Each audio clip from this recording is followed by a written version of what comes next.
Good morning बच्चों।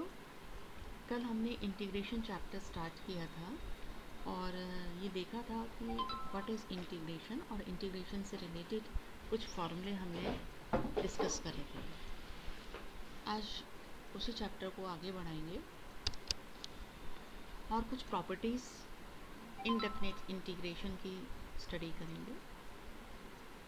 The process of differentiation and integration are inverses of each other. ये तो हमने कल भी डिस्कस किया था कि डिफरेंशिएशन और इंटीग्रेशन प्रोसेस ये एक दूसरे की इन्वर्स होते हैं। So we have a property that if you have integration fx and you are differentiating it, then you will get fx because these two are inverse of each other, differentiation and integration. और ये तो अभी हमने D by d x बाहर लिखा है, इस D by d x को अगर अंदर लिखें तो ये एफ डैश एक्स बन जाएगा. So integration F dash x D x is also F x.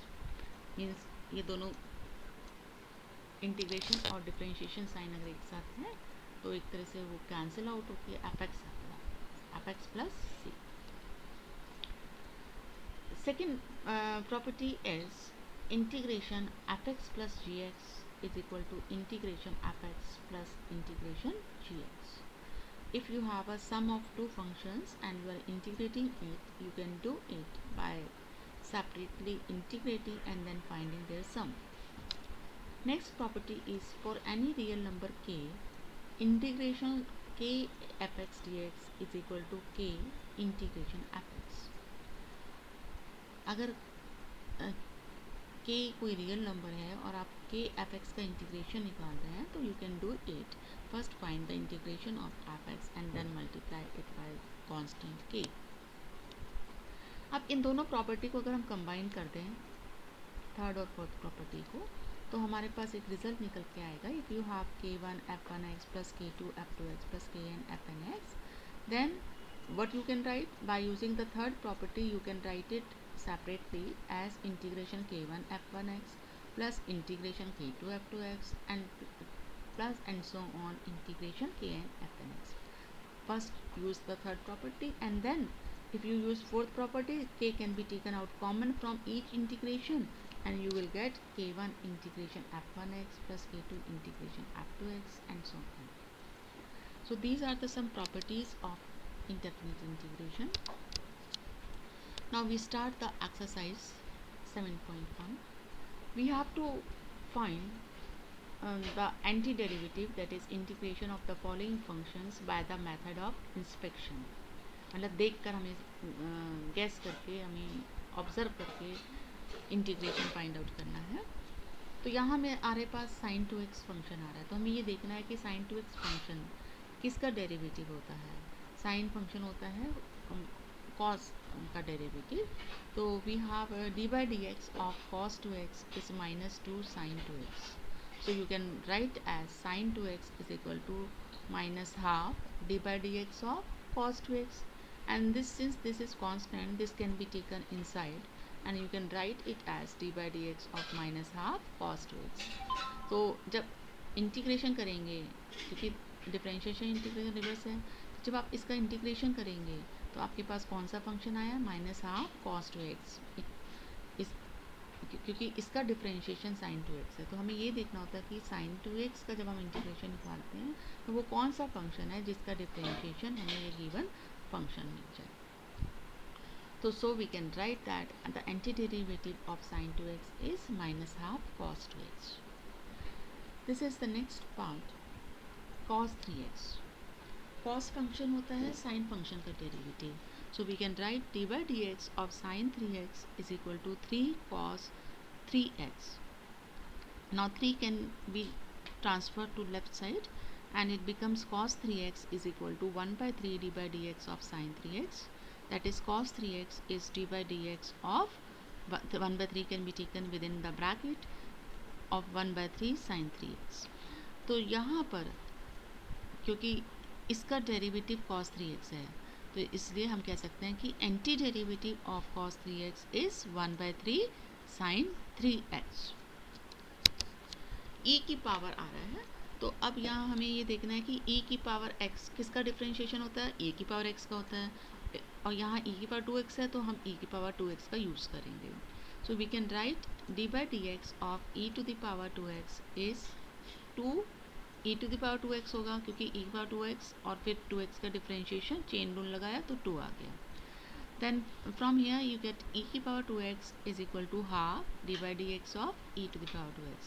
Half can be taken inside and you can write d by dx of half e की power 2x.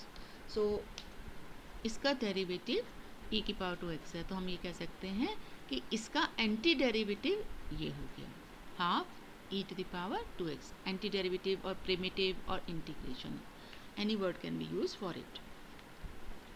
Now the next question is find this integration, integral 4 e की power 3x plus 1. यहाँ हम इसे formula apply कर लेंगे.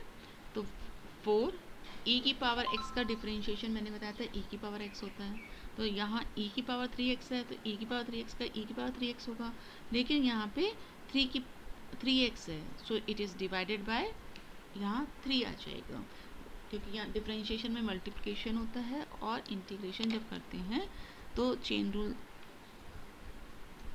जब आप लगाएंगे तो यहाँ पर जो 3x का डिफरेंशिएशन होगा वो डिनोमिनेटर में आएगा.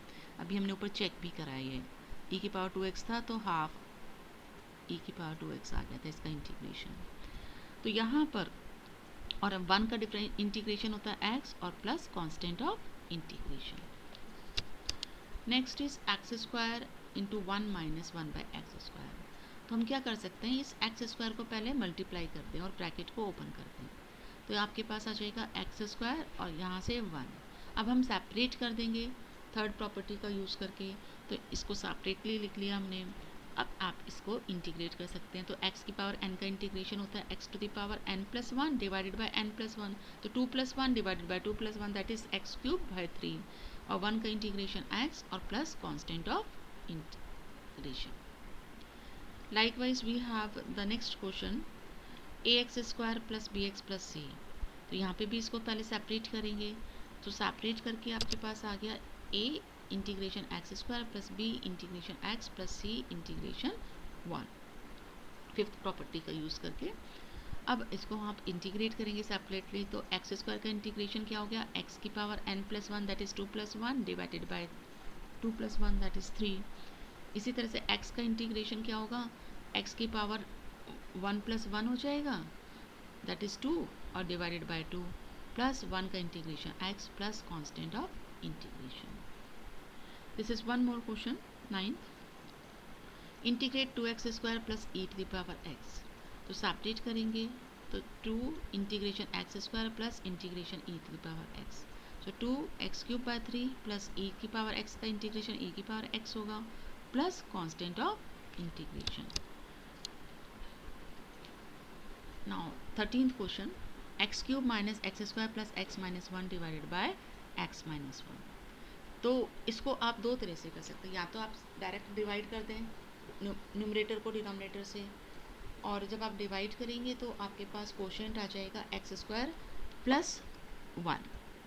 या दूसरा तरीका क्या हो सकता है, आप इसमें से फैक्टराइज कर दीजिए न्यूमरेटर को, तो यहाँ से एक्स स्क्वायर कॉमन आएगा और ब्रैकेट में बचेगा आपके पास x माइनस 1 और यहाँ x माइनस 1 है. फिर उन दोनों टर्म्स में से x माइनस 1 कॉमन लेने के बाद आपका ब्रैकेट में बचेगा एक्स स्क्वायर प्लस 1. तो फैक्टर्स हो गए इसके x minus 1 x square plus 1 divided by x minus 1.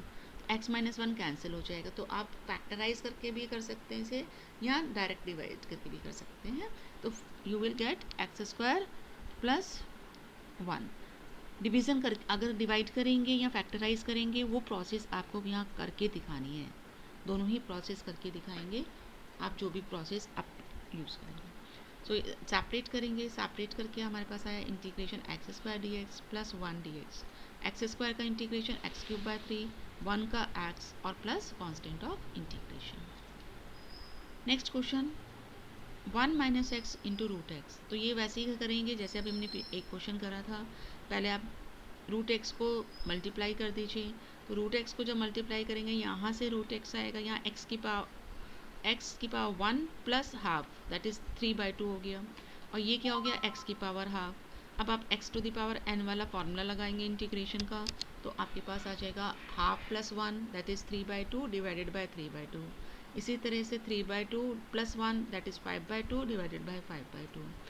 अब इसको यहाँ 2/3 बन जाएगा और ये हमारा 2/5 बन गया। That's all for today. Thank you.